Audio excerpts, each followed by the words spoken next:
still don't have access to clean drinking water globally. And with COVID, the situation has gotten a lot worse. And we know of millions of children and families are at risk of life-threatening illnesses and disease. And this is especially dangerous in the midst of a pandemic.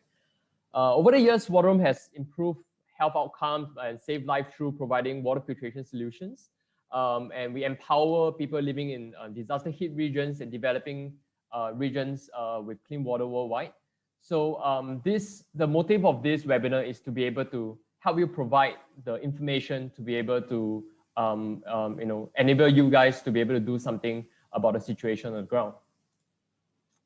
So I'll cover a little bit about the overview. Through this 1.5 hours webinar, we'll cover on how we can access the water needs of a community, identify water sources and installation locations. We also help you select, understand what the different water treatment methods out there. And you can also, we'll be providing you tools to calculate your logistic requirements and costs, to make sure your finances are in check.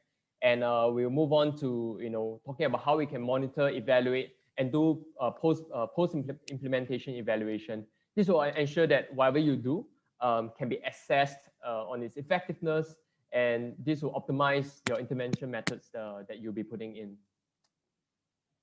So a quick introduction about Wateroam. Wateroam is a social enterprise that designs portable water filtration solutions that's catered for disaster relief as well as the rural regions.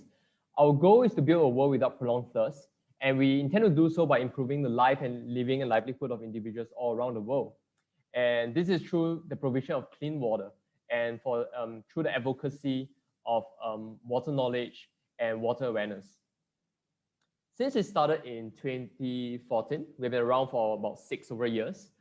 We have impacted about 100,000 people worldwide across 38 countries. We work very closely with various bodies, NGOs, schools, governments, to make sure that the health and well-being of individuals are taken care of. Our main focus, of course, is SDG 6 for clean water and sanitation. We are a UN-recognized body for clean water and sanitation. We are representative for SDG 6, and we also promote responsible consumption and production of goods. These are some of our accreditation awards that we have gotten over the years. We are thankful for some of this recognition along the way. Just to name a few, we were awarded the ASEAN Business Award in 2019, under the Startup and Innovation category. We are awarded Brands for Good for the Patents for Good category for some of our innovations. I've mentioned about our UN SDG recognition, and we are also featured on some of the major broadcasting studios and platforms like CNN, Channel News Asia, and the Washington Post, the Straits Times, etc. Our speakers for today, I myself, I am a co-founder and also the Chief Marketing Officer of Wateroam. I have more than 7 years of experience in the field of WASH. I graduated with an engineering degree in NUS, and I've been involved, since then I've been involved in various operations and deployments. Some of them just to highlight would be Ops Marawi in 2017, when I worked with Red Cross, the Singapore Air Force, as well as the Filipino Royal Army, to actually provide safe drinking water to some of these disaster zones. Michelle over here, can you just say hi? Yeah, Michelle is our marketing and comms manager. She has a master's in public health in the University of Manchester, and she's also a certified eWASH specialist. And she's also a certified Red Cross disaster responder as well. So today we'll be sharing more about what we are doing, and we are very excited to share with you more about how you can actually implement safe water projects. With this, I would like to hand my time over to Michelle. So Michelle, please start off.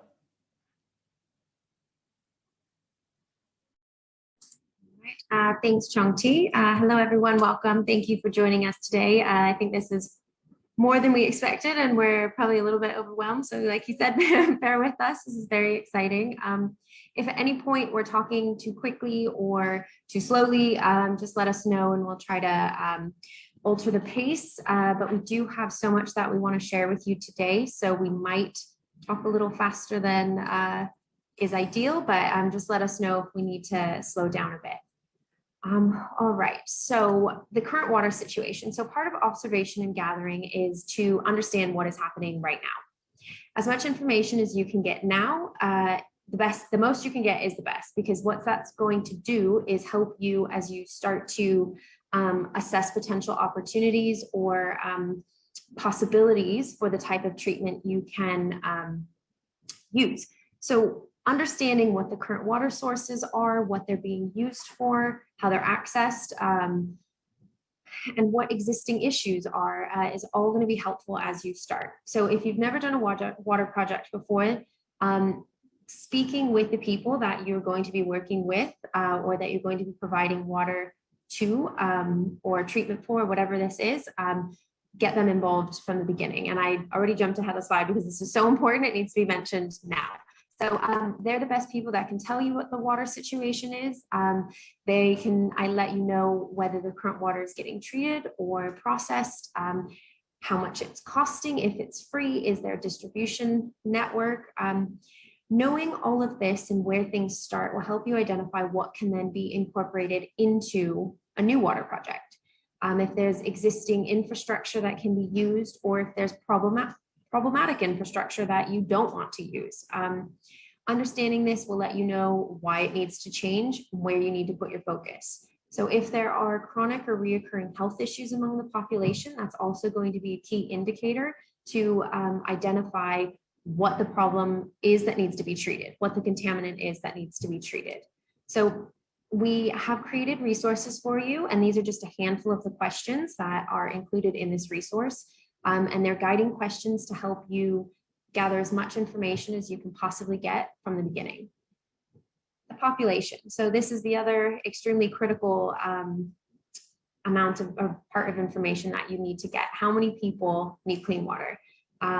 And then how much water is needed in total. So knowing whether the water is going to be used for drinking water only or for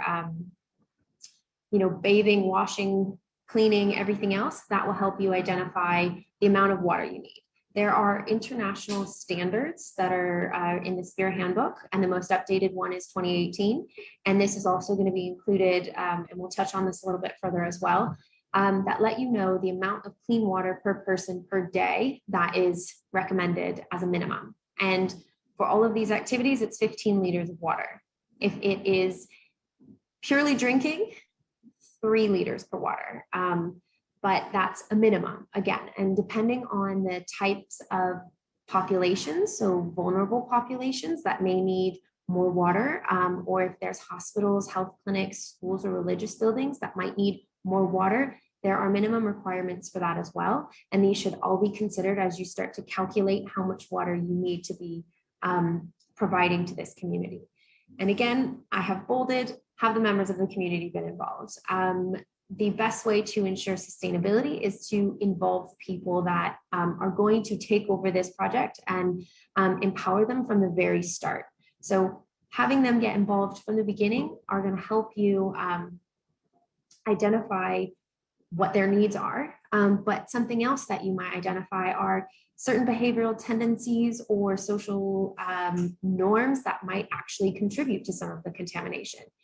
In some populations, it's common to stand around a water point and share cups and share, use your cup dip it right into where the rest of the clean water is.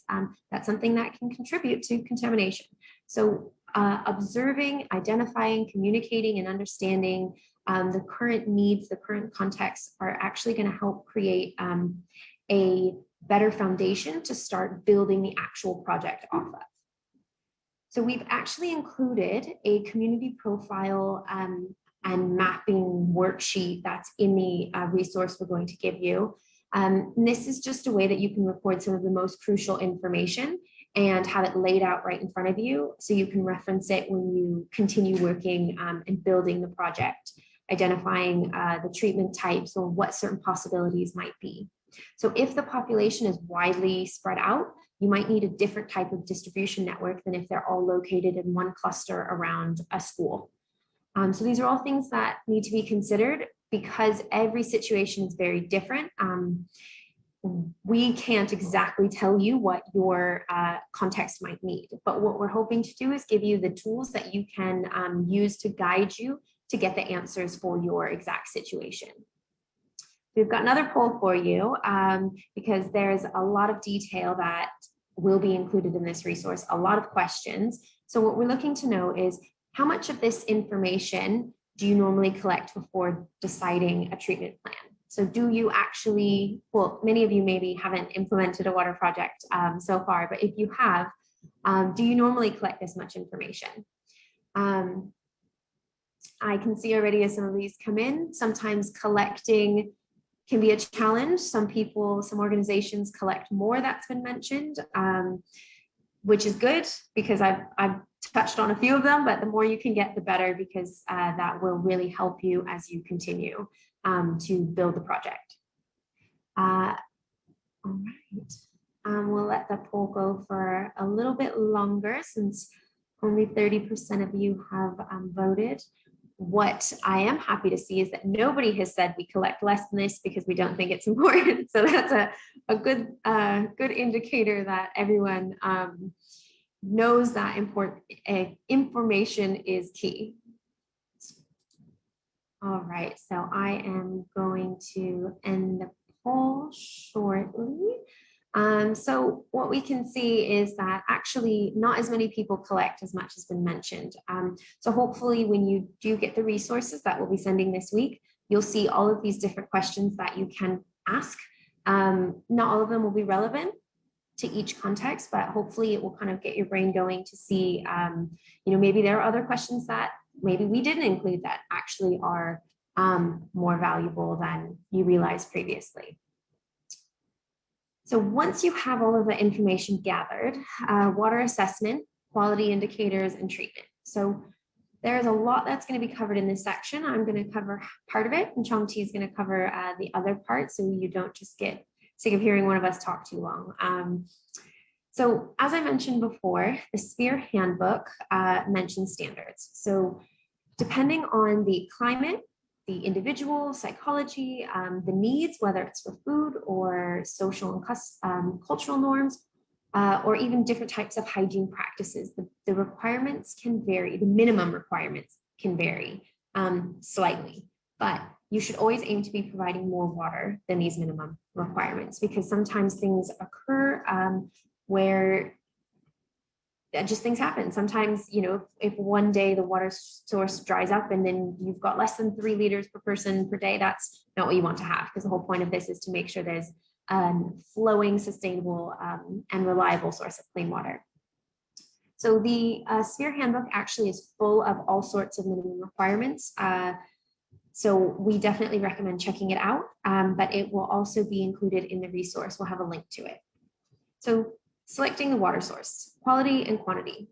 Some of the guiding questions in the resource are, are you going to use the current water source that is used, if there is one, or is there another one that you want to explore a little bit more? Do you need to create one? Maybe there actually isn't a water source and communities are buying water or having it brought in by a tanker truck. That's not sustainable because sometimes it doesn't even show up for 2 weeks. Again, every situation is very different, but identifying what the possible water sources can be or what can be built is going to help you kind of narrow down what some of the best options will be. And then, can it be sustained for the long term? So if there is a stream that could provide clean water, is it going to dry up during the dry season? If you want to rely on a rainwater harvesting system, what about when it's not the rainy season? Is there a way that you can ensure that this water source is going to provide enough water during the wet season that it can be properly stored to sustain these communities through the dry season? If not, what is an alternative source? What is another option? Is it that sometimes part of the year one source can be used versus another? These are all things that you need to consider because a backup plan is important if the water source cannot be reliable. People can go days, I think it's even a week actually, without food, but it's literally a matter of 2 days, 3 days max without water. And if it's not clean water, that's even worse, because that will lead to other wash-related diseases like diarrhea and dehydration, which can then lead to death.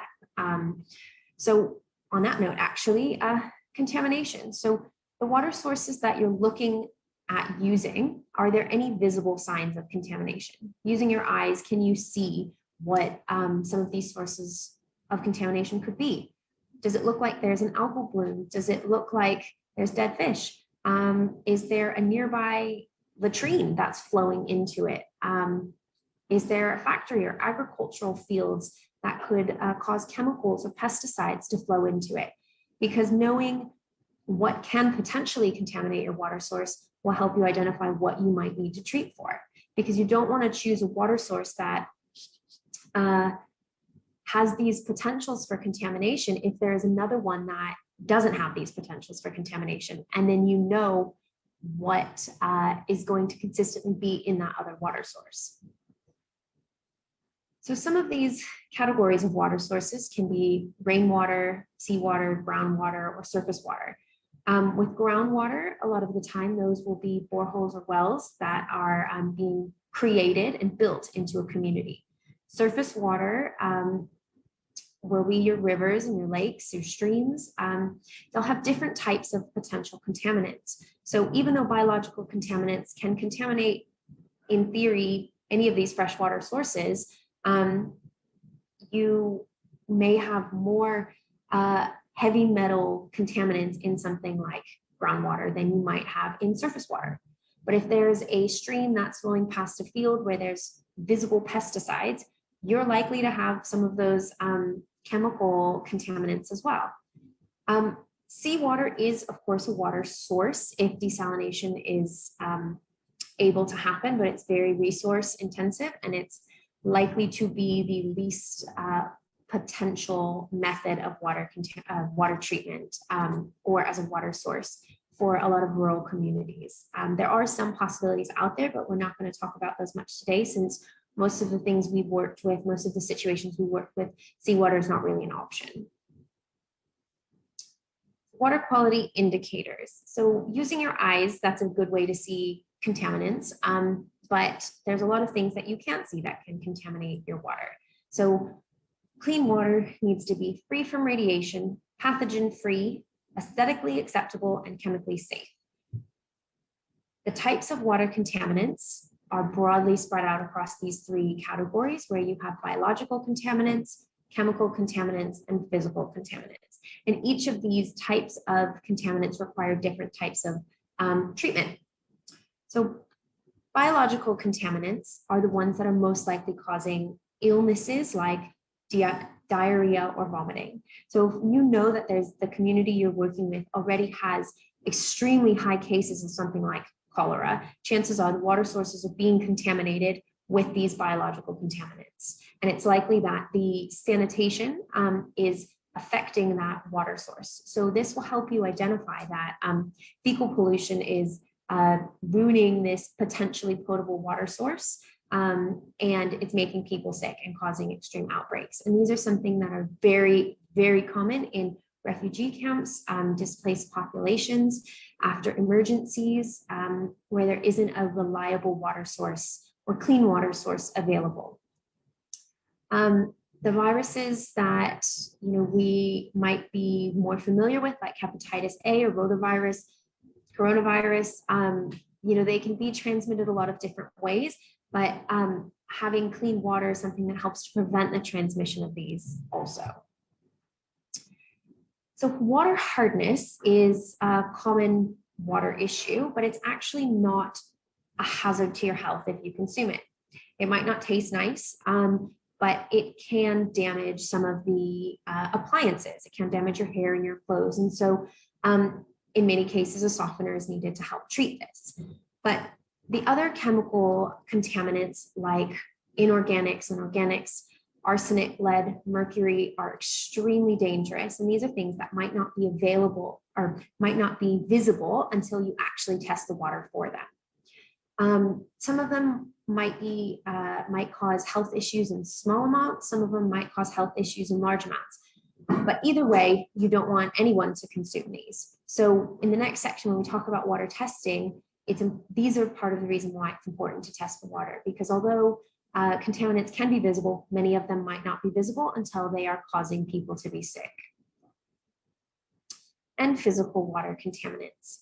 These are familiar to many people when you see dirty water. You see the suspended particles, you see the high level of humidity, the murkiness. It doesn't look appealing. It doesn't look like it should be consumed. And in some cases, there might not actually be bacteria in it, but the case is more likely that bacteria and viruses can actually latch onto things that are existing in this water source. So it's important to test to identify exactly what is in the water so you know what to remove from it. So the importance of testing, I think we all know that testing water is important. But as I keep reiterating, you need to know what's in your water in order to be able to treat it. So there are 3 types of testing methods: laboratory testing, diagnostics instruments, and portable test kits. They availability, accessibility, and cost vary between these 3. With a laboratory test, you might not be near a lab. So you might not actually have the opportunity to test the water that way. It can also be very expensive, but it will tell you exactly the amount of what is in your water. Diagnostic instruments, you might need a different diagnostic instrument for each quality indicator you want to test for. So as you can see the price here, if you have 15 different parameters you want to test and you have 12 different pieces of equipment that will test them, that will be quite expensive, and it will be a lot of equipment to carry around. If you are regularly going and testing for the same thing, that might be a better option to invest in. But they're relatively specific, and the price can range significantly, and they will be very accessible though if you already purchased them and have them. The portable test kits are what we at Wateroam provide, which is what we at Wateroam use, because you can identify multiple parameters within this single test kit. So some of our test kits test for all of these things here on the left side of the screen, but you won't necessarily see the very specific amount of contaminant in the water. So it will be less specific, but it will let you know that there's nitrate in the water and maybe you need to treat for that. Or there's coliform in the water and that's something that needs to be treated. So we recommend using a portable test kit or a test kit that has these diverse factors in it first, and then follow up with a lab test to be more specific, to truly understand what is in the water. We have included a water technical assessment in the resource that we're going to give you. We've included the guides of what the contaminant should be no greater than, and this is for you to fill out so you have it in a single spot every time you need to reference what is in the water source that you plan on using before you treat it. So another question, which contaminants do you most often deal with when you are dealing with a water or conducting a water project? And what treatment options are most familiar to you? So even if you haven't conducted a water project, you might have an idea of what some of these treatment options are. So please go ahead and take the poll.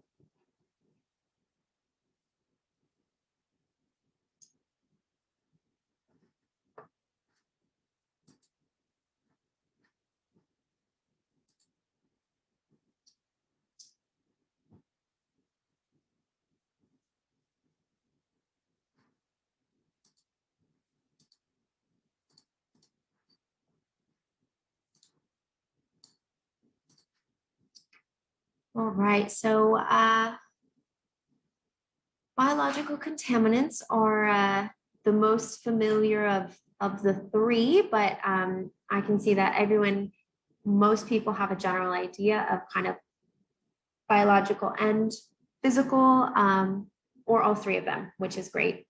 And then of the treatment options, pre-treatment, so more simplistic types of treatments like straining might be known.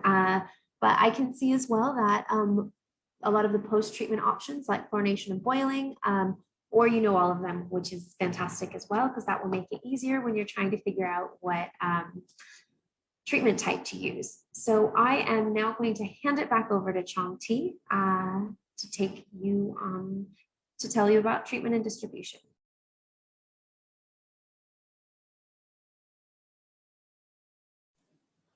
Okay, thank you, Michelle, for sharing about testing as well as the water quality parameters that we need to take note of. So right now, I'm going to be sharing a bit more about water treatment and the water distribution methods. Following what Michelle just mentioned, I want to kind of summarize what she have just talked about through a water purification spectrum. And as you can see, there's literally thousands of contaminants in the water, and it's impossible to take note of everything in the water. But we know that there's three main categories, right? There's the physical particles, which lies on kind of like on the right over here, particles that's a bit bigger. There are biological particles, biochemicals, and smaller particles that resides in the middle region over here, which are usually smaller than a few micrometers, to chemicals and heavy metals, which kind of lie on the other end of the spectrum.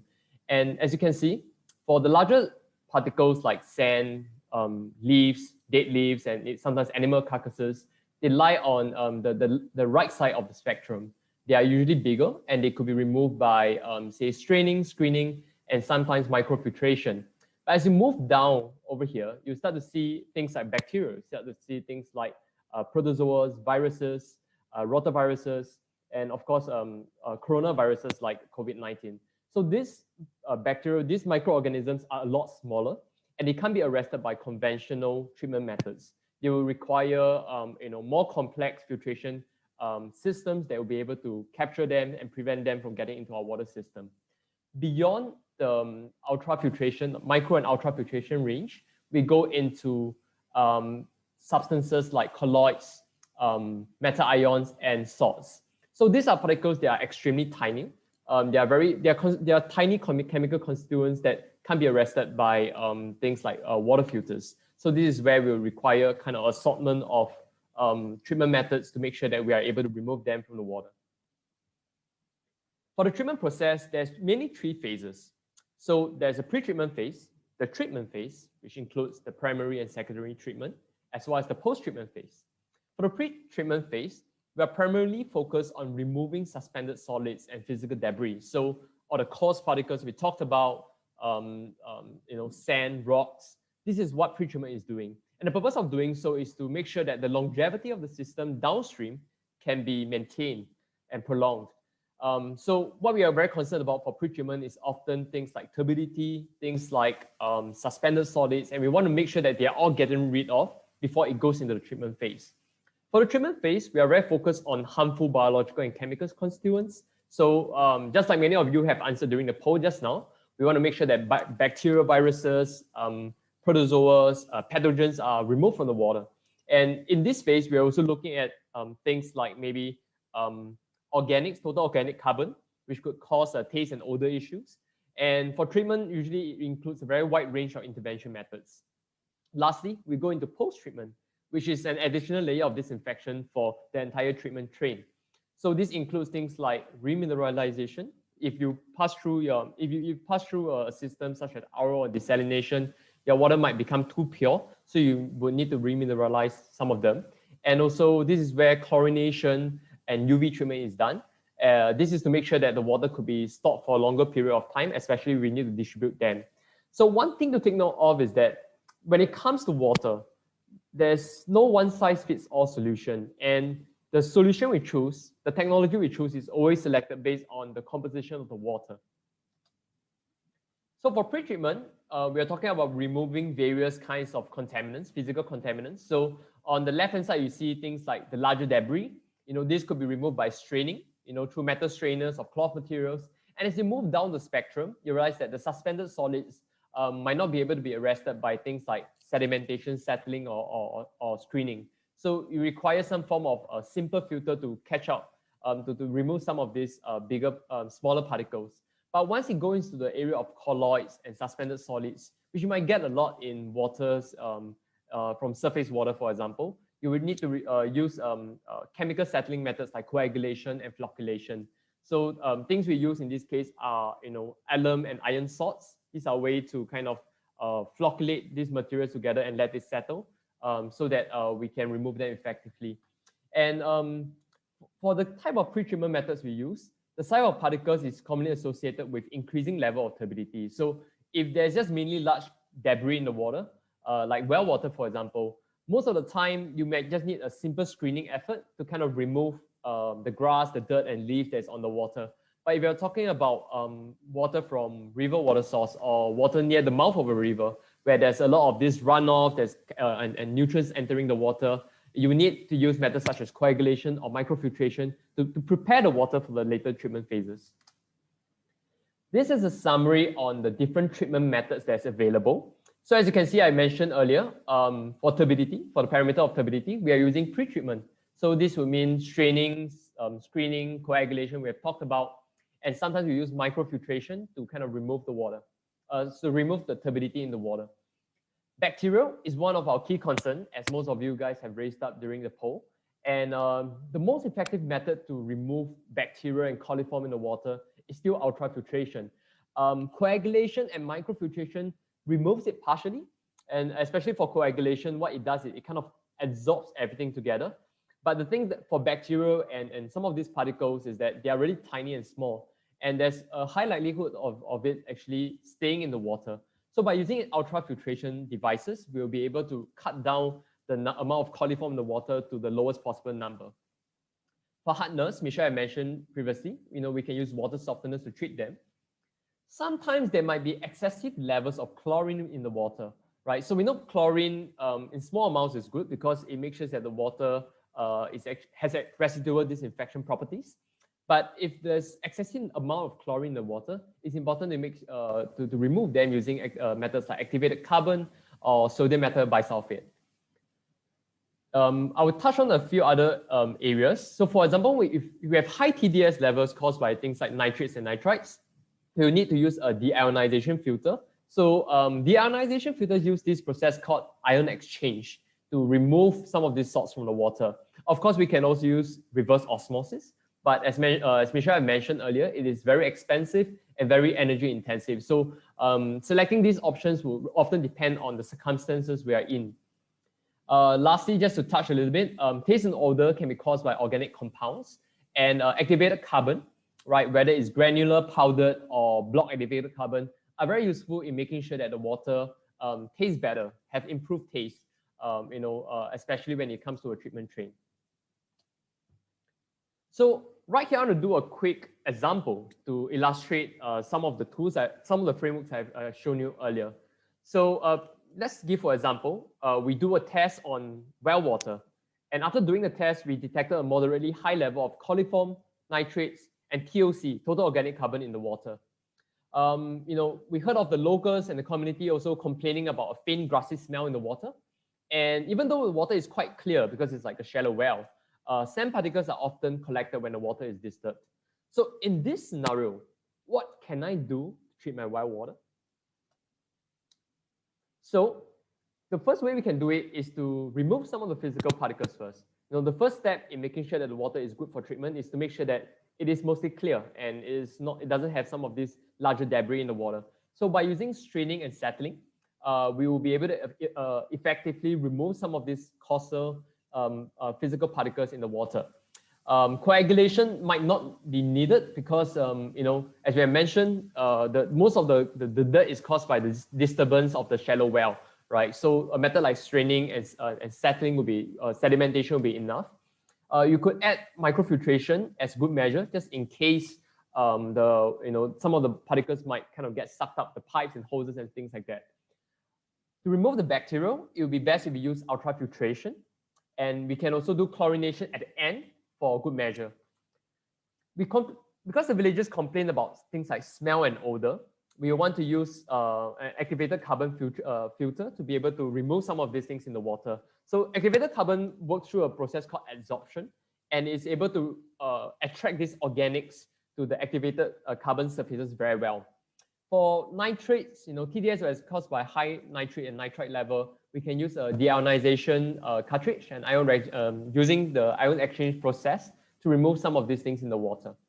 So this is a way for us to actually identify what are the things in the water and be very selective. And I've mentioned every water requires a specific treatment. So having a very good understanding of what is out there will be very useful in your implementation process. So this, I just want to quickly show you an example of how a treatment train looked like.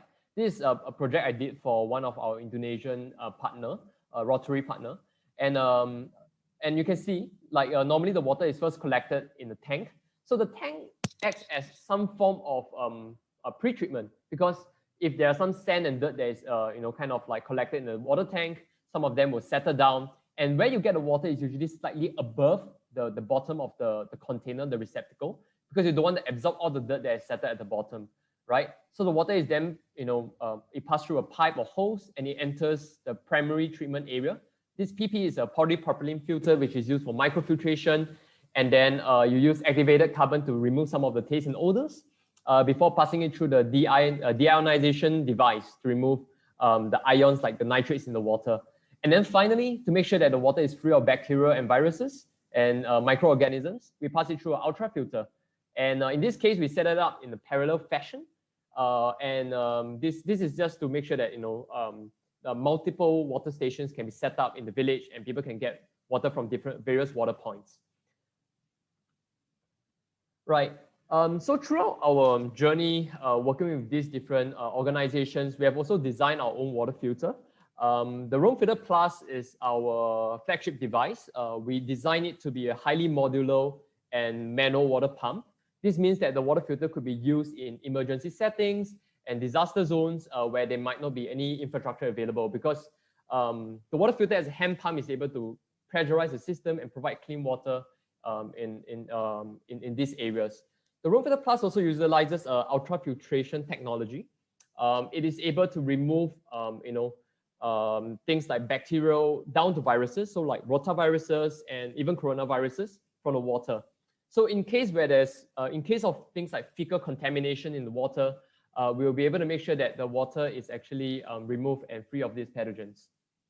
At this point, I want to do a very quick showcase to you guys on how this filter could work.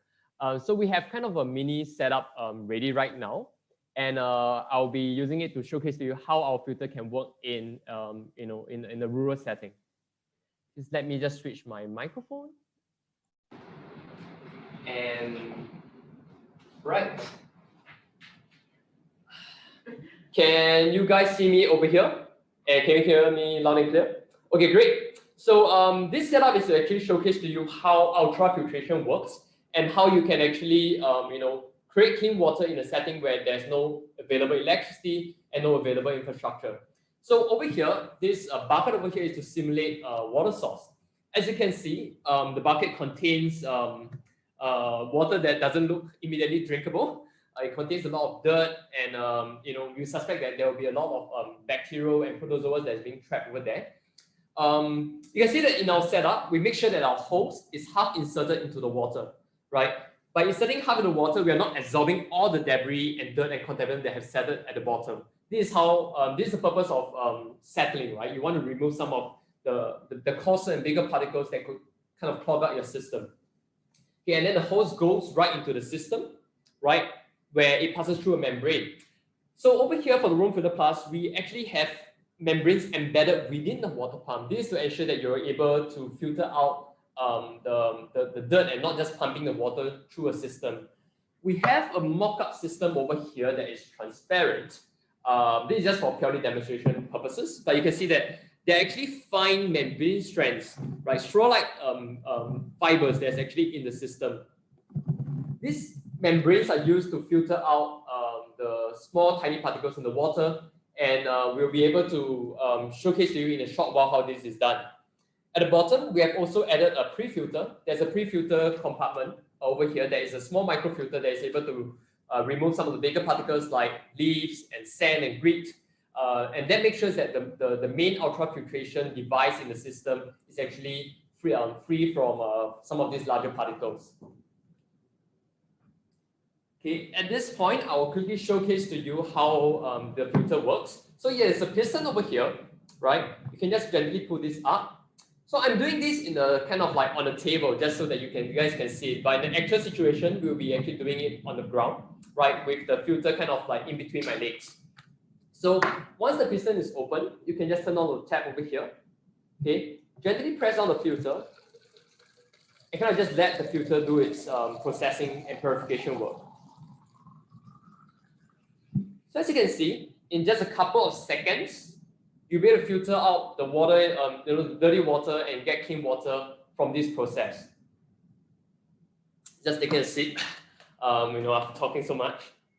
Yeah, so basically the ultrafiltration device can be used in various settings, and this makes it a very adaptable system in kind of a lot of these water implementation projects that we do. This system doesn't just work through a hand pump system. So we actually have a lock device that allows it to be fixed to a water infrastructure. So if there are like available water pipes or water tanks available, you can actually hook it up to a water source, and then you can automatically and autonomously power the system, right? Our system are currently going at 10% off for all exclusively to our webinar attendees. So if you're interested in this, please drop us a note, or you can contact us at the end of this webinar to talk more about for us to talk more about how you can implement a water project through the ROAMfilter Plus, right? Let me go back to my table, and I'll be sharing a bit more about how you can choose the location for the filters, as well as how you can distribute them effectively.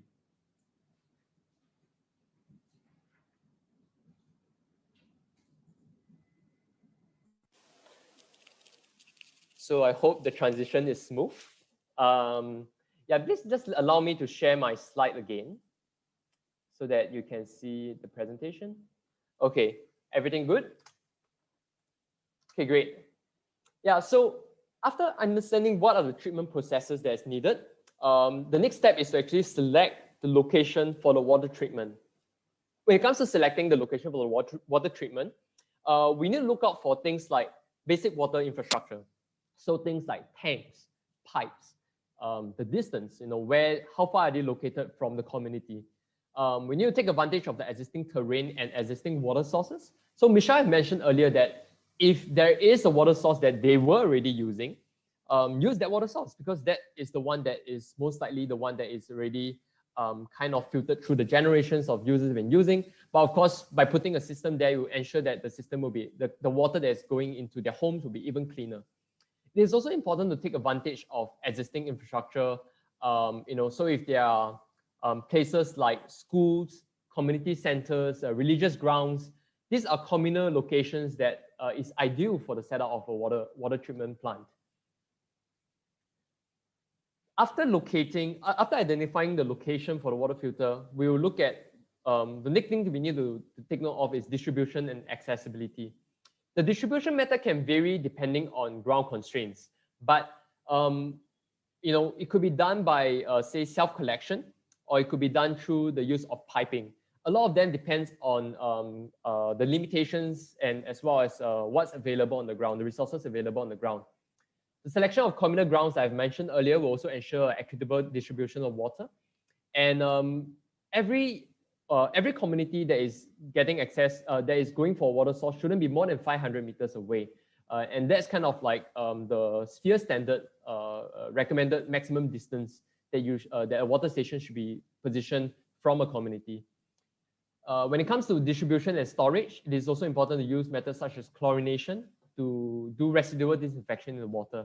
This ensures that the water that is distributed can be used for long periods of time. So as I mentioned, efforts will be pointless to make the clean water pointless if it is not properly stored after. So from this picture, you can see that containers that are open, that doesn't have a lid or a cap, aren't the best and the ideal storage containers that you could use.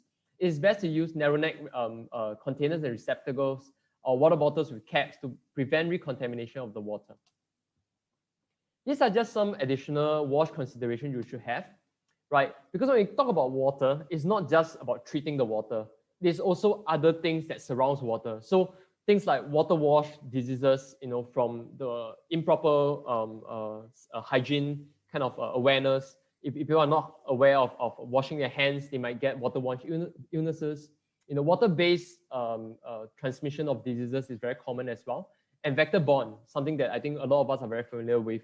Vector-borne diseases through things like mosquitoes can cause malaria and dengue, and we should be very aware of that. Today, there's about 40%, close to 50% of the schools worldwide that lack hand washing facilities. And we believe that this figure, 900 million, will only increase with the ongoing pandemic.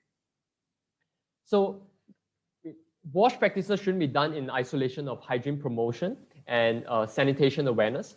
So it is very important to make sure that proper hygiene promotion is done to make sure that people actually follow the best practices when it comes to using their water sources.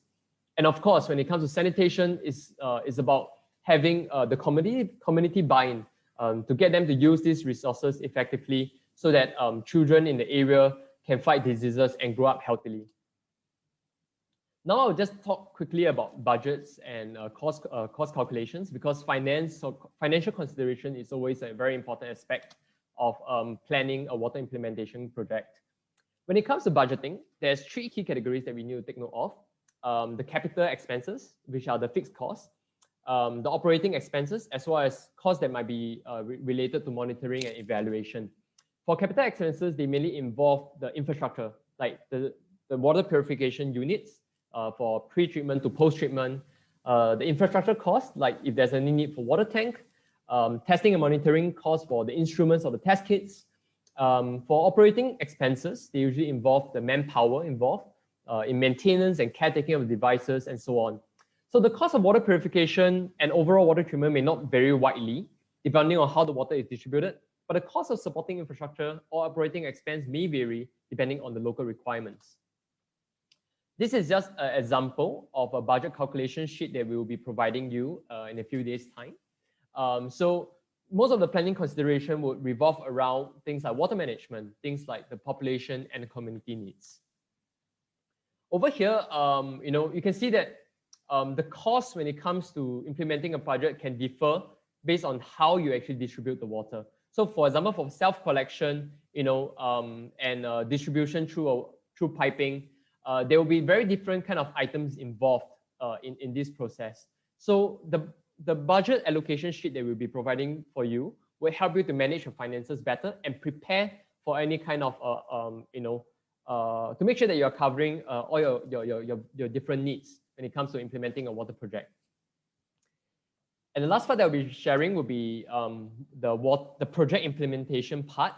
And for project implementation, there's 3 key stages. The first one will be scoping and design. The second will be logistic, manpower, and procurement. And lastly, it will be on installation and training the locals. For scoping and design, it's really about understanding where is the location that you want to do and the source of water you are getting from. So you also decide on the type of treatment process you need and identify, through the table I've shown you earlier, the kind of primary treatment, secondary treatment, or tertiary treatment that's required for your water treatment plant. The next step will be understanding the logistics and manpower. So choosing the mode of transportation, appointing the manpower needed, and lastly, installation and training, to set up the system and to get local buy-in. Let me illustrate this through 2 different examples. The first one will be something like a refugee camp. And the second one will be something like a village, right? That you might see in some of the suburbs or rural areas. For an area like a refugee camp or somewhere where there is kind of like a disaster zone, a lot of the population there might be a bit more nomadic. People might be sharing houses. There may be limited to no electricity available, and water sources could be just like hand-dug potholes that is kind of informally dug by some of the locals on the ground. The water supply is often contaminated and is not clean. In the second situation, for a village, most of the people are usually settled. They're permanently settled. They might be moving a little bit around, when they're moving from villages to villages, but they are more or less kind of like, there have been generations living there. And there may be some basic water infrastructure available there, right? You might also see there's some basic electricity provided through solar energy or generators. But often of times the supply is still not clean. So to implement a project in perhaps a refugee camp, right? The first thing we need to do is to make sure that we are selecting the cleanest water possible, right? As we have repeated a lot of times, we need to be very practical when it comes to the selection of water. You want to treat the water that is most easily treated. You want to deploy them in safe locations, so things like schools, informal settlements, informal schools and health centers. These are ideal locations to kind of set them up. When it comes to logistics, manpower, and procurement, because these places may lack a local market and economy, we will need to make sure that the items are procured and imported from the nearest market. Identify, local leaders and technicians if possible, and also because we are working in an area that is kind of a bit less stable, the cost of shipment and customs and taxes might be a little bit higher. So that's something that we will need to expect when it comes to responding to some of these places. For installation and training, most importantly is having the presence of the local community around. Through the process of demonstration, we'll be able to convince them that these are the solutions they can use to improve their health. For rural village, they are slightly different when it comes to scoping and design. In a case where there is existing infrastructure, we want to leverage on them and upgrade them if necessary. Deploy them in convenient communal location, and a myriad of solutions could be adopted in some of these cases, right? For things like logistics and manpower, try to source locally as much as possible when it comes to things like the pipes, things like the water tanks, things like the local contractors. Hire locally, because this will help to minimize your shipping costs. And very importantly, appoint local leaders as caretakers, because these will be the people that make sure that your systems are well maintained. And these are the people who will convince the local population to use these water sources. So now that we have talked about how you can treat the solutions, we want to talk about creating sustainable communities, and also talk about how we can enable and empower them to do more. Michelle will be sharing a bit more about this, and I would like to hand over the time to her. Thanks, Chong Tee. So some of what he's mentioned has already been, or some of what we're going to mention is something he's already mentioned in the examples that he provided before. So the most important thing when ensuring sustainability is the community involvement, the community uptake, the community empowerment that occurs.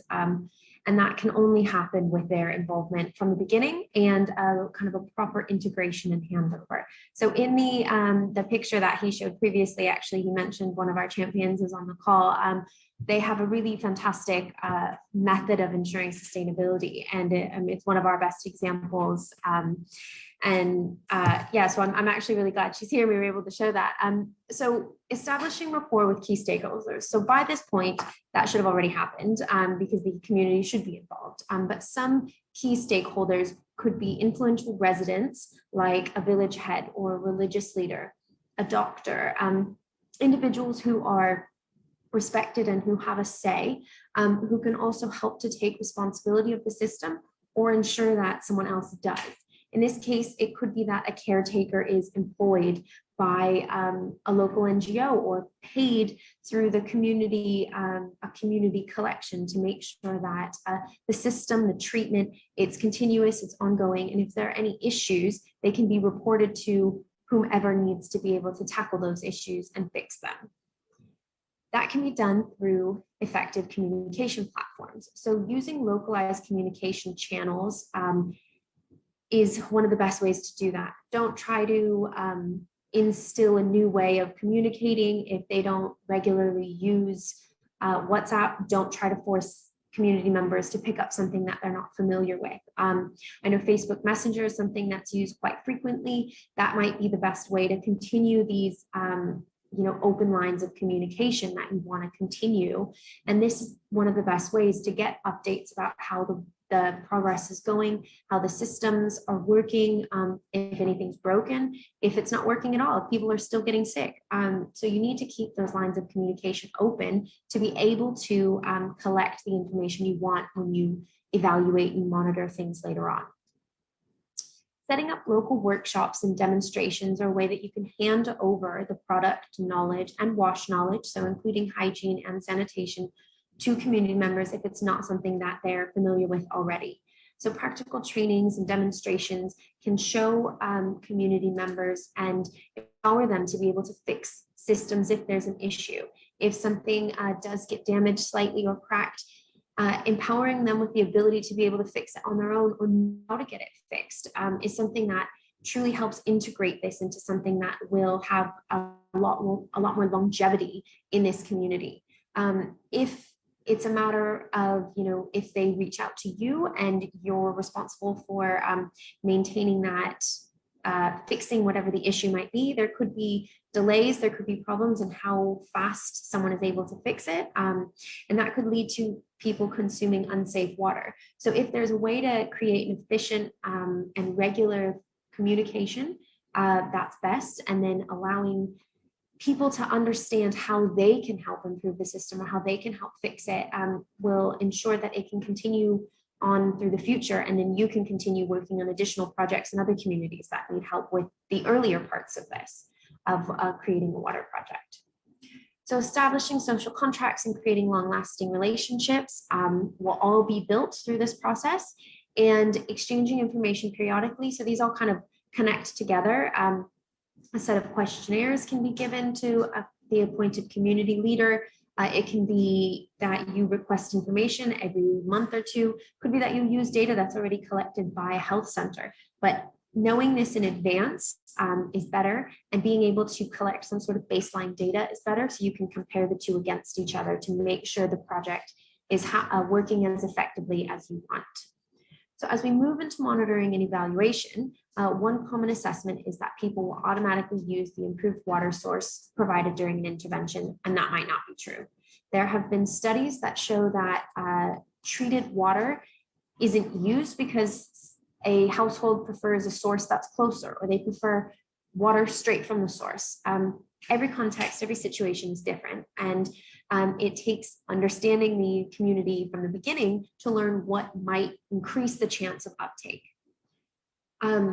So monitoring this will help you understand whether or not it's actually working, whether or not the treatment is being used and the treated water is being used, and that the plan is going the way you intended it to. So key information to collect. So we keep track of the filter location, the physical location of it, in case something actually gets stolen or moved. So this is stuff we want to know. The operation mode, is it something that's connected to a gravity tank, or is it handheld? The community demographics, has the community changed? Also the community health issues. So comparing like for like information. So what is the incidence of diarrhea before and after? And just this morning, we saw data from, a very large deployment in Vanuatu, and I think it was the cases of diarrhea were halved, if not more. And we wouldn't know this information. We wouldn't have this great information if there wasn't such avid data collection that was conducted. And then filter maintenance. Were there any problems? So depending on the system you're using, were there challenges? Has the system ended up being more difficult than you anticipated? And if so, does that need to change then to ensure continued uptake and sustainability? This is the monitoring and evaluation form that has been used for us and for some of our deployments. We have included it in the resource. So as I've mentioned, we keep track of elements about the filter, but then we also have community health issues and information about the filter operator. So who is the caretaker? Has the caretaker decided they don't want to be the caretaker anymore? And then the filter's been left to need someone else and need new ownership. These are all things that are important to consider and to continue to monitor, so you can keep track of whether this project is working and the community is getting the clean water that they need. And last, post-implementation evaluation. So this form is not comprehensive, and it's not universal for every project, but this is more for you to identify whether or not the project has gone the way that you intended it to go. Very simple questions. What were your success metrics? Did you achieve them? Did you surpass them? Did you not quite meet them? what can be done differently? Overall, was it well received? Is there satisfaction with the project? Are you happy with how things went as an organization? And cost, did you meet your budget or not? So we've included this in the resource as well.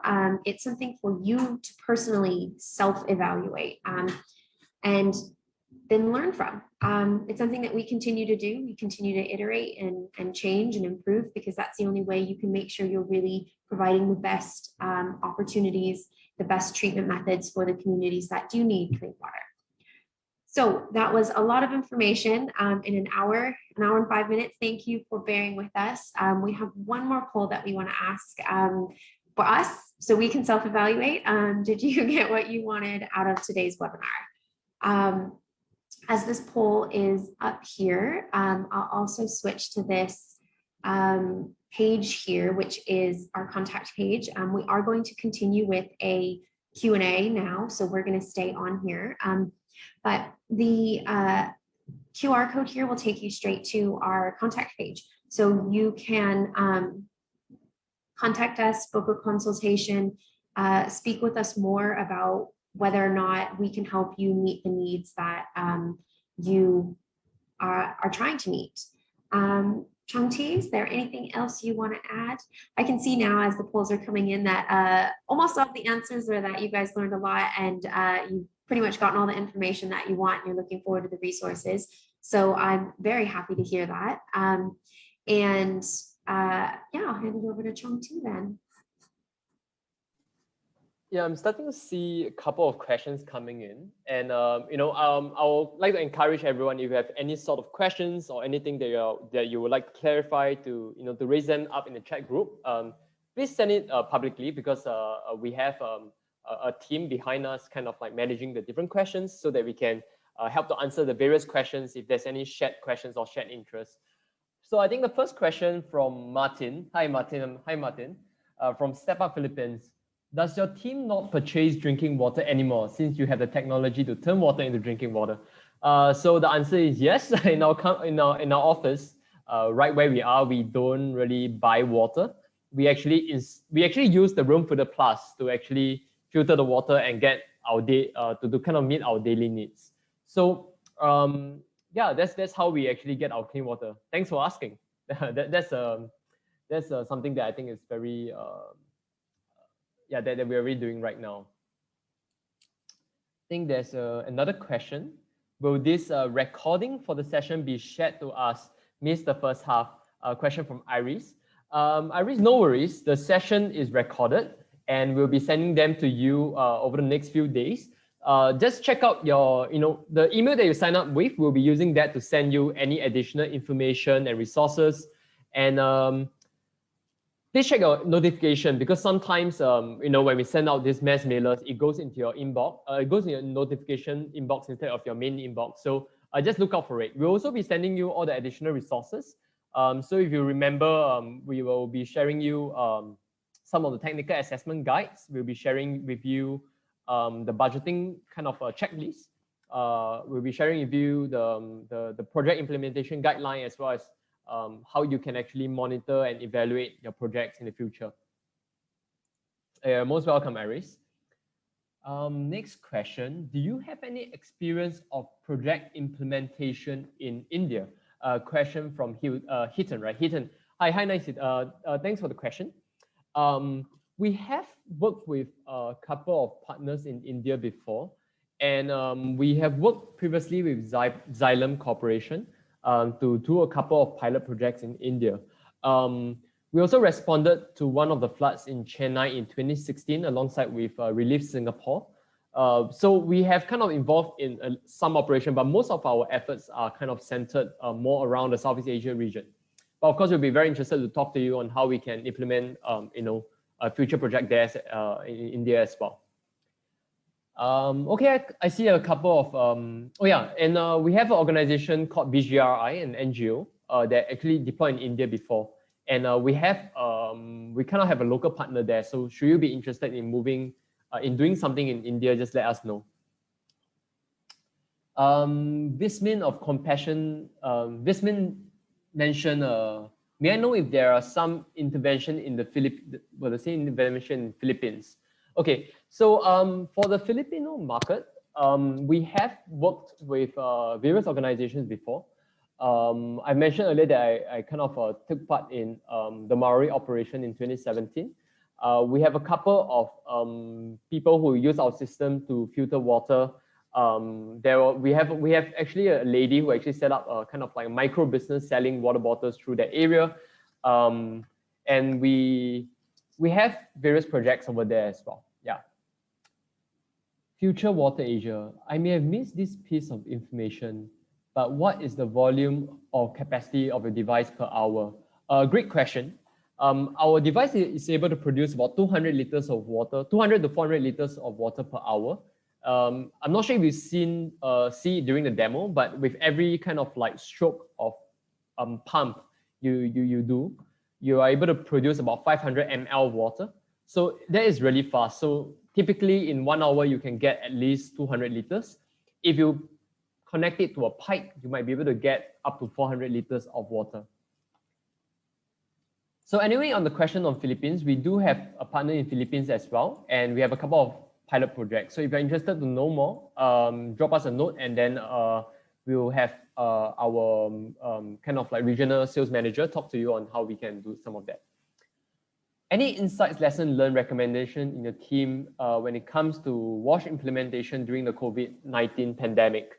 Yeah, great question, Jill from Compassion International. Because of COVID-19, the borders are kind of tightened and we weren't able to travel down in most cases. So most of the time we will need to do a lot of things virtually. So which means that the training, a lot of preparation work needs to be done prior to the filter being sent down. We were very lucky to be able to work with some of our champions. So like Miss Fleur was able to implement a couple of projects in the Myanmar-Thai border, right? They were able to install the water filter to an existing tank and run it. Those were some of the pictures I shared earlier. So we did see a couple of successful projects over 2020, despite the restrictions that were given. The only thing that we need to be aware of is sometimes the logistic cost that's involved, because we can't just fly down and bring down the items. Sometimes there will be a slightly higher cost incurred, but so long that the financial planning is sound, we will still be able to run these projects during a pandemic. Do we have a... Can I just quickly add before you move on to the next question as well, is so I'm a volunteer trainer with the Singapore Red Cross as well. And so COVID has been an extremely challenging thing to manage, especially because there's a lot of regions like Chong Tee mentioned before, a lot of schools in rural areas in developing countries that don't have hand washing stations. So as much as clean water is important to drink, it's important to maintain hygiene. So as he mentioned before, water projects, so even though we do have a filter, they can't occur in isolation without sanitation and especially hygiene promotion elements. So the example Chong Tee mentioned about safe water for every child in Myanmar is, it wasn't just deploying clean water systems, it was ensuring that there were places that people can wash their hands. So the right stuff to make sure hand hygiene can be upheld, trainings to teach the proper way to wash your hands. And so it's something that Singapore Red Cross is actively doing. And a lot of the Red Crosses around the world are actively doing. And at this time, it's more important than ever before, probably, or during any outbreak, it's more important that clean water is accessible, but so are these other elements, so they can happen in unison with each other. Because if you only have clean water, but nobody's washing their hands after they go to the bathroom, it's unlikely that you're going to stop these outbreaks from happening, or you're going to cease transmission of diseases. Yeah, thank you, Michelle. That's a great question, actually, because I've seen some of this feedback from some of our partners as well. During COVID-19, there are a lot of things that are kind of, what is being applied to society is often applied to water projects as well. So for example, during COVID-19, we'll implement safe distancing measures when it comes to water collection. Some of the local partners, what they do is to set timings for water collection, for various groups to come at a different time to ensure that there's no crowding, there's no long queues. caused by the waiting time, and that prevents you know, a lot of things like crowd measures, crowd control measures will be important. And of course, like what Michelle had mentioned, things like hygiene is very important. Distributor in Malaysia, yes, we do have a partner in Malaysia, in the area of Sabah. So for those who are interested, you can just let us know and we can link you up with our partners in Malaysia as well. Few Ops has a question. Through our partner, we are able to demonstrate the use of Wateroam in 2 areas. Oh yes, thank you for sharing. Why don't the least developed countries work more on their water management or infrastructure? How can we help them? So I think there's a question on why why there are some countries in the less developing regions not do more on water infrastructure. I think there's a very pressing concern in many areas, but when it comes to some of these areas, like rural areas, they can be really big. You know, they could be hundreds or thousands of kilometers apart, and it can be very difficult to implement some of the conventional infrastructure, like for example, setting a large water treatment plant and laying down the pipes. And if you need to go through the government bureaucracy, it might make things even harder. So this is why, you know, sometimes it's really hard to see these places with kind of like large water infrastructure, like pipelines. And this is why we kind of recommend the use of decentralized solutions in places that have water sources, that can have water solutions and infrastructure built. And the decentralized approach kind of serves better for populations that are kind of away from the bigger cities, you know. So this will help them to be able to get clean water even in places that doesn't have, you know, that government usually doesn't reach. When it comes to, so I think some people are asking about distributors, right? We have distributors in Indonesia, Nepal, Malaysia, South Africa, and we are currently talking to distributors in places like India, Philippines, and Zambia. So if you need any of these things, you can just, if you need contacts in these areas, just reach out to us and we'll be happy to link you up with them. Yeah, it's on the website as well. I think Heaton, right? You have a question. What are the main goals of Wateroam? You know, our ultimate goal is to make sure that everybody can get clean drinking water, no matter what your background is, no matter what your ethnicity, race, whatever is, right? Because everybody deserves to have clean water. And our vision is to end prolonged thirst. And, you know, we hope that this webinar will empower you to be able to do more in your local community as well. We're a small organization, you know, so our reach is of course also limited to the number of people we could work with. But if everybody were to take a step and take a positive step in you know, reaching out to a local community and starting something local, that is what will, you know, go a long way in serving the locals, and to that will go a long way in actually elevating the issue of thirst all around the world. There's a question on our product. So what's the average lifespan of the equipment and the maintenance throughout the course of its lifespan, right? So if you're talking about the ROAMfilter Plus, the average lifespan of the filter is about 2 years. It can last for about 1 million liters of water, you know, and assuming you're providing clean water for maybe a group of 100 villages, one ROAMfilter Plus can provide safe drinking water for about 100 of them for about 2 years. Each ROAMfilter Plus is around, the overall cost is about $500 US, right? Depending on where you are and which distributor you're getting from. Yeah, but that's kind of the cost of the filter. How can we make a donation? All right, PCK, thank you for asking.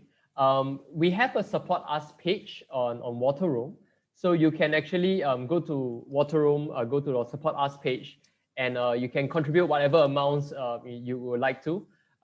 You know, if you, other than donating, you know, it will really help us if you can share about Wateroam with your friends and your colleagues, and also, you know, just do a shout out online about what we are doing. We really appreciate any kind of effort you do for us.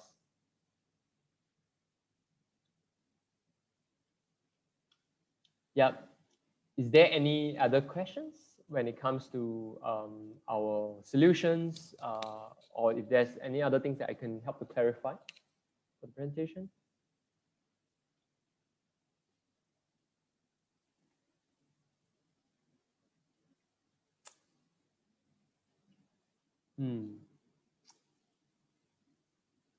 Okay, I think there's a question on fresh water sources, right? As fresh water sources are depleting day by day, do you think desalination of ocean water is the only way that remains for us in the future? Yeah, great question about desalination. So desalination and reverse osmosis or high pressure reverse osmosis are processes used to remove salts in the water, right? They are very effective in the sense that they remove everything, they strip out everything in the water and produce water that is almost that is very pure, right? H2O, right? Without any other things. The only issue with reverse osmosis and desalination is that they are very, very energy intensive. And because of the kind of pressure gradient it needs to create, it takes out a lot of electricity, and the membranes don't last as long. And you need to make sure that there's kind of a pre-treatment, a very good pre-treatment done prior to the system going to RO or desalination equipment. I think, we have a limited amount of freshwater resource available, and seawater desalination is definitely a means that we can actually get clean water. But I would say that the proper management of water sources is actually more important than purely relying on such solutions.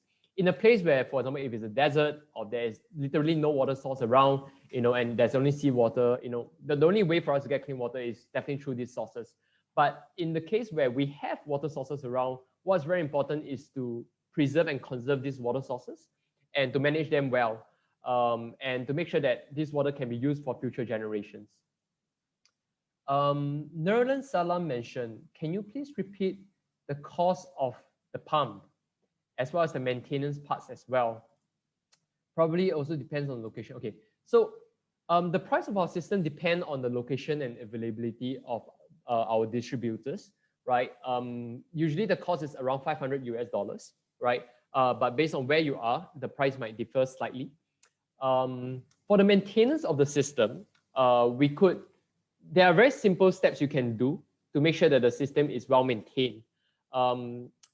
This can be done by either a local technician, or you could be through a local distributor or partner on the ground. So for example, if you are in the area of like Malaysia, you could get like a distributor to contract a distributor to do like kind of a periodical maintenance, so that they can come down on a monthly basis or on a quarterly basis to do maintenance for your filter. If it's an area where it's out of reach, for example, a refugee camp or like a disaster zone where there's no distributors, we have resources that can train you and teach you on how to do maintenance, and they're usually not very complicated. So that will help you to keep your system alive and good during this period. Thank you for the encouragement, Mary. And yeah, Gyap Leng, you were asking if it's possible with us to share your contact number. Yes, please, Gyap Leng, you can share. Oh, you can actually contact us through the QR code, right? And we also do have the number on the screen right now. I think we have a number on the screen, so you can just use that to contact us in the future. Oh, the number is not on the screen, but it should be on the website. If you use the QR code, you should be able to see us. I see Bobby. Hi, Bobby from Thailand. We are working on water projects in rural areas for years. If you want to collaborate, please take a look on our website, Ecolotech. Okay. Yeah, sure. We'll make sure that we'll have someone contact you, Bobby. Thanks. Thank you. Yep, and we have Victor, Mr. Chin from Malaysia. So if you all need anything, you can also contact Mr. Chin.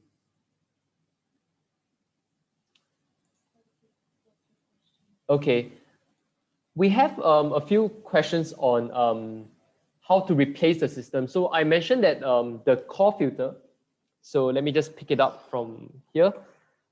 The filter cartridge, which is this portion, I'm not sure if you can see it because I'm really close to the computer. So the middle portion can last for about 2 years, and it comes with a pre-filter at the bottom, right? So the pre-filter needs to be replaced every quarter.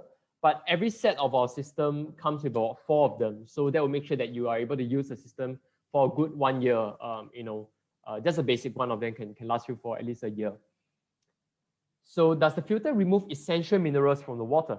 The ROAMfilter Plus uses ultrafiltration.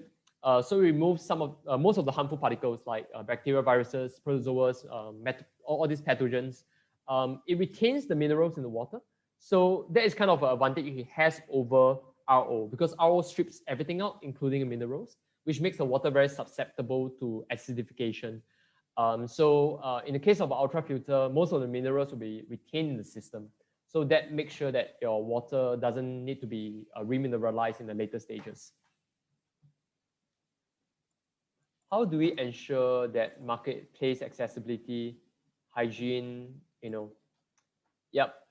I think a lot of the local management of, so I think Joe from Compassion International asked us, like, how can we ensure that we are able to make sure that everybody is able to have a sustainable water project implemented. I think a lot of them depends on the connections and the local people you work with.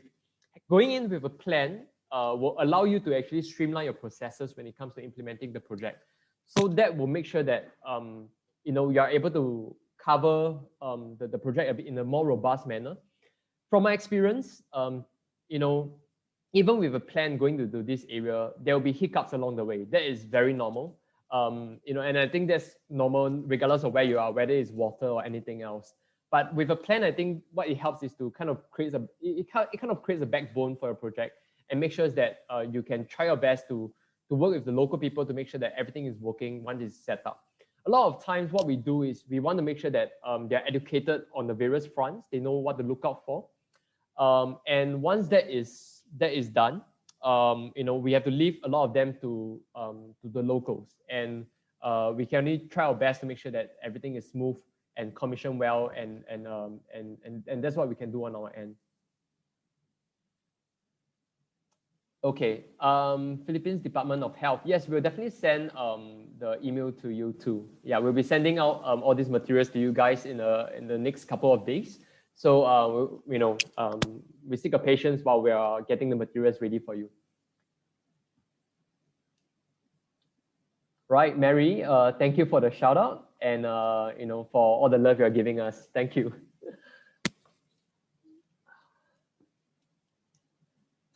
Yeah, Fleur, yeah, of course, we are always happy to work with you, Fleur.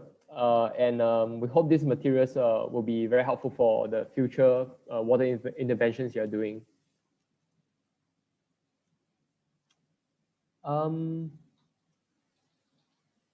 Yep.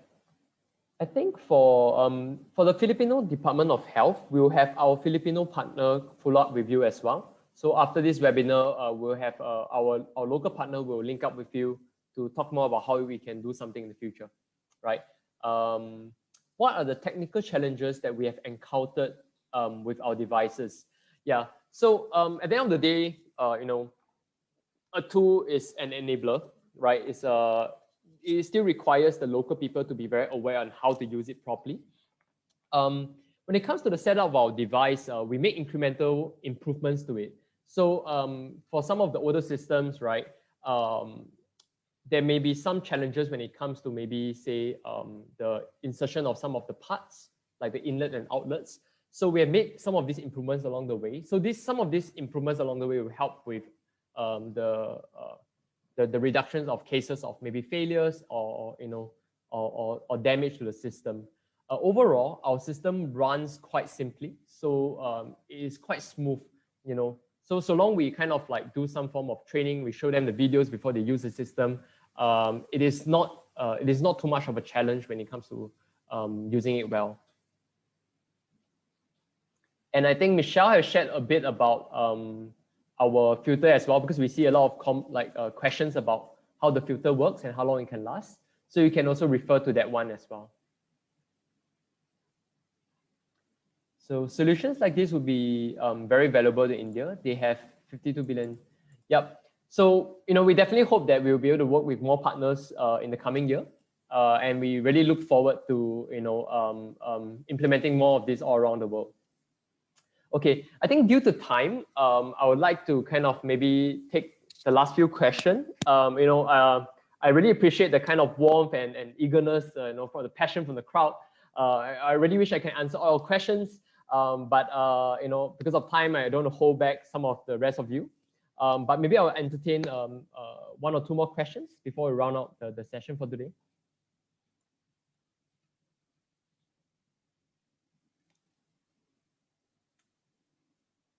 Okay, if there are no more questions, I would like to thank you once again for your time. Oh wait, there's a question.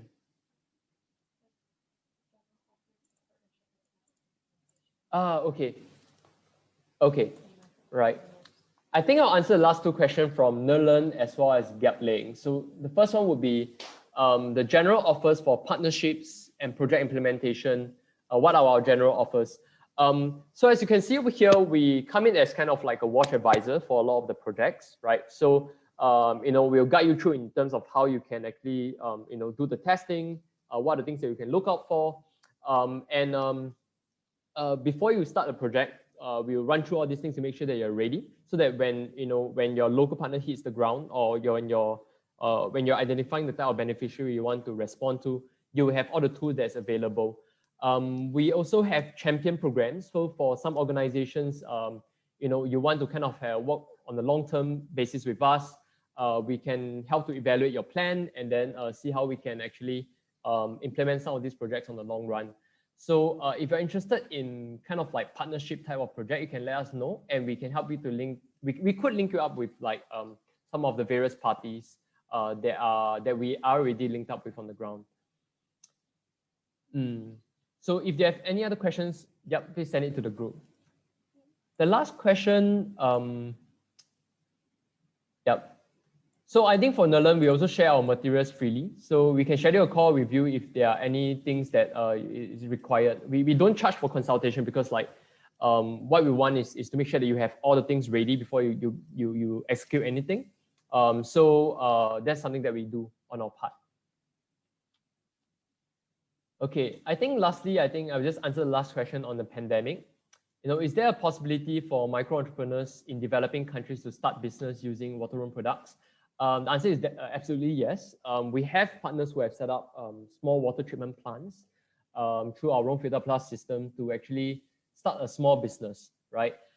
So that helps to kind of stir the local economy in places where there is no kind of like stable and reliable water sources. Yeah, so that's something that you could definitely do. And as I mentioned before, like, technology is only an enabler. It takes like, the hard work of the people on the ground to make sure that things work. And if you're looking into implementing something like that, that will be like a micro entrepreneurship program to have the locals kickstart some local businesses to sell water. That will be possible as well. On that note as well, actually, there in our impact section, there is, and in one of our blogs, we also talk about a micro entrepreneurship scheme that one of our partners helped build in Cambodia. And essentially there was one water source located in the community, and then there were multiple elements of micro entrepreneurship happening where some people took ownership of the distribution, some people took ownership of cleaning the bottles and the packaging, and so it created multiple job opportunities and additional income. So like Chong Tee said, there's definitely the possibility for that, and you can visit our website and the blogs to see more about what they did. So I think that's it. Thank you all for joining us today. Like I said, we're so grateful for the turnout for our first webinar, and you've been gracious and you've been engaging in lots of questions. Thank you for answering all of our polls. As I put in the chat as well, we'll be sending the resources this week. We'll be sending the recording of the webinar, the presentation that you saw today, and the guide that we keep mentioning throughout it. So I hope that they're helpful in creating the water projects so we can continue to build a world without prolonged thirst and bring clean water to communities in need. Do you want to say anything else? Right, thank you for your time. So please leave any questions that you have and contact us on LinkedIn, share about us, follow us on Facebook, Instagram, and on YouTube. And we look forward to seeing you soon. Let's talk soon. See you. Right, stay safe and yeah, have a great day, everyone.